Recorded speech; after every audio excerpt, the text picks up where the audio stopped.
AD 640-730 Pallava കാലഘട്ടത്തിലെ ചരിത്രപരമായ ശിവക്ഷേത്രം. കാഞ്ചീപുരത്ത് ഇന്നുള്ളതിൽ ഏറ്റവും പുരാതന ക്ഷേത്രം. ക്രിസ്തുവർഷം 700-ൽ പല്ലവ രാജാവ് നരസിംഹവർമ്മൻ രണ്ടാമൻ്റെ കാലത്ത് നിർമ്മിക്കപ്പെട്ടത്. നരസിംഹവർമ്മൻ രണ്ടാമൻ്റെ കാലത്ത് നിർമ്മിച്ച ആദ്യ ക്ഷേത്രം. അദ്ദേഹത്തിൻ്റെ മകൻ മഹേന്ദ്രവർമ്മൻ മൂന്നാമൻ ക്ഷേത്രത്തിൻ്റെ മുൻഭാഗവും രാജഗോപുരവും നിർമ്മിച്ചു. നമസ്കാരം. ക്ഷേത്രങ്ങളെ അറിയാൻ ടെമ്പിൾ വോയേജിലേക്ക് എല്ലാ ഈശ്വരവിശ്വാസികൾക്കും സ്വാഗതം. ചതുരാകൃതിയിലുള്ള ക്ഷേത്രകുളം.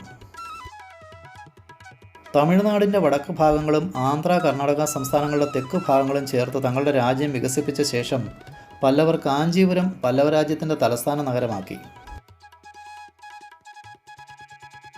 വിശ്വാസം അനുസരിച്ച് കാഞ്ചീപുരം രണ്ടായി തരംതിരിച്ചിരിക്കുന്നു: വിഷ്ണു കാഞ്ചി, ശിവകാഞ്ചി എന്നിങ്ങനെ. അതിൽ ശിവകാഞ്ചിയിലാണ് ഈ ക്ഷേത്രം സ്ഥിതി ചെയ്യുന്നത്. കൈലാസനാഥർ ക്ഷേത്രം.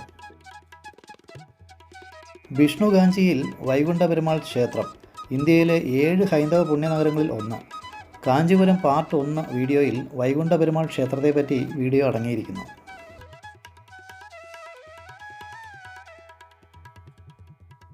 AD 985-1014 കാലഘട്ടത്തിൽ ജീവിച്ചിരുന്ന രാജരാജ ചോളൻ ഒന്നാമൻ സ്ഥിരമായി ഈ ക്ഷേത്രം സന്ദർശിക്കുകയും ഈ ക്ഷേത്ര നിർമ്മിതിയിൽ നിന്നും പ്രചോദനം ഉൾക്കൊണ്ട് തഞ്ചാവൂർ ബൃഹദീശ്വര ക്ഷേത്രം നിർമ്മിച്ചുവെന്നും പറയപ്പെടുന്നു.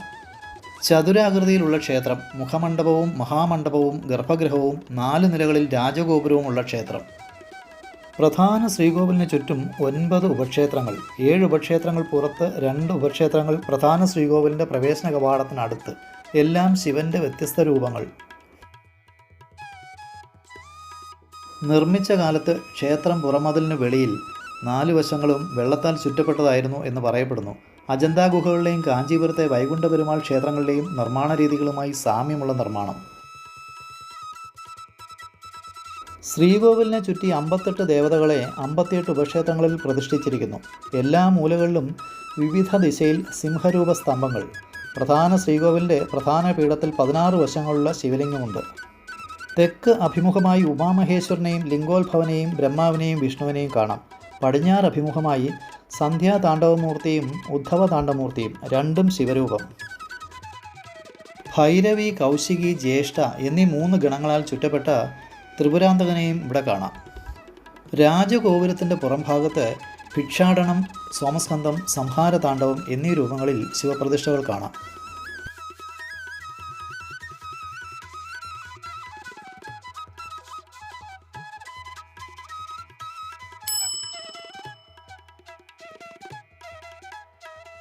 ക്ഷേത്രത്തിൻ്റെ ഓരോ ഭാഗങ്ങളും കാഴ്ചയിൽ മണലിൽ നിർമ്മിച്ച ക്ഷേത്രം പോലെ തോന്നും. വൈകുണ്ഠ പെരുമാൾ ക്ഷേത്രം പോലെ.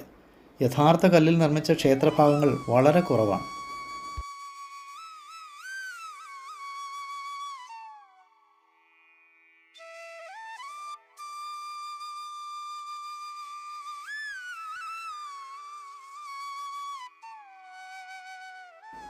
ഇവിടെ ചുറ്റുമതിലിനോട് ചേർന്ന് ഒരു പ്രതീകാത്മക പ്രദക്ഷിണപാത ഉണ്ട്.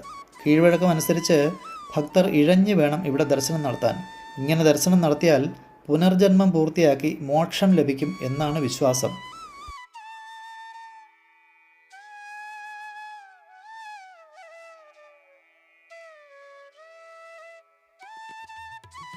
പ്രാദേശിക വിശ്വാസം അനുസരിച്ച് യുദ്ധസമയത്ത് രാജ്യത്തിൻ്റെ ഭരണാധികാരികൾ ഈ ക്ഷേത്രം ഒരു സംരക്ഷിത സങ്കേതമാക്കി ഉപയോഗിച്ചിരുന്നു.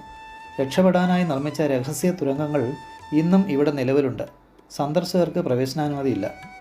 അടിത്തറ കരിങ്കല്ലിൽ നിർമ്മിച്ച ഈ ക്ഷേത്രത്തിൻ്റെ മുകളിലേക്കുള്ള നിർമ്മിതികൾ മണൽക്കല്ലിലാണ്.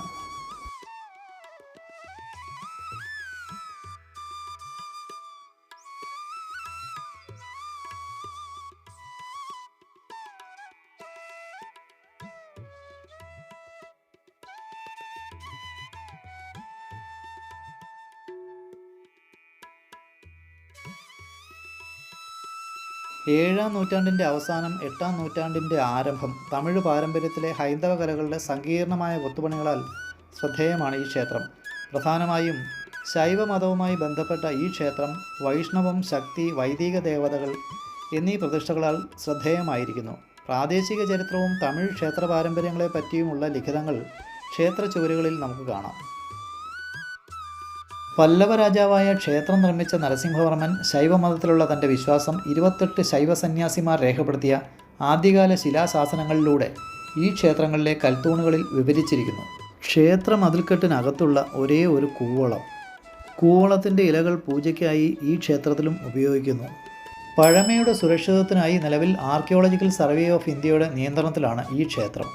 ഭക്തിയേക്കാൾ ഉപരി ധാരാളം സഞ്ചാരികൾ സന്ദർശിക്കുന്ന ക്ഷേത്രം. ചെന്നൈയിൽ നിന്നും 75 കിലോമീറ്റർ ദൂരെ കാഞ്ചീപുരം നഗരത്തിൻ്റെ പടിഞ്ഞാറ് ഭാഗത്താണ് ക്ഷേത്രം സ്ഥിതി ചെയ്യുന്നത്. വീഡിയോ ഇഷ്ടമായെങ്കിൽ ലൈക്ക് ചെയ്യാൻ മറക്കരുതേ. വീണ്ടും മറ്റൊരു ക്ഷേത്രത്തിലേക്ക്. Good bye.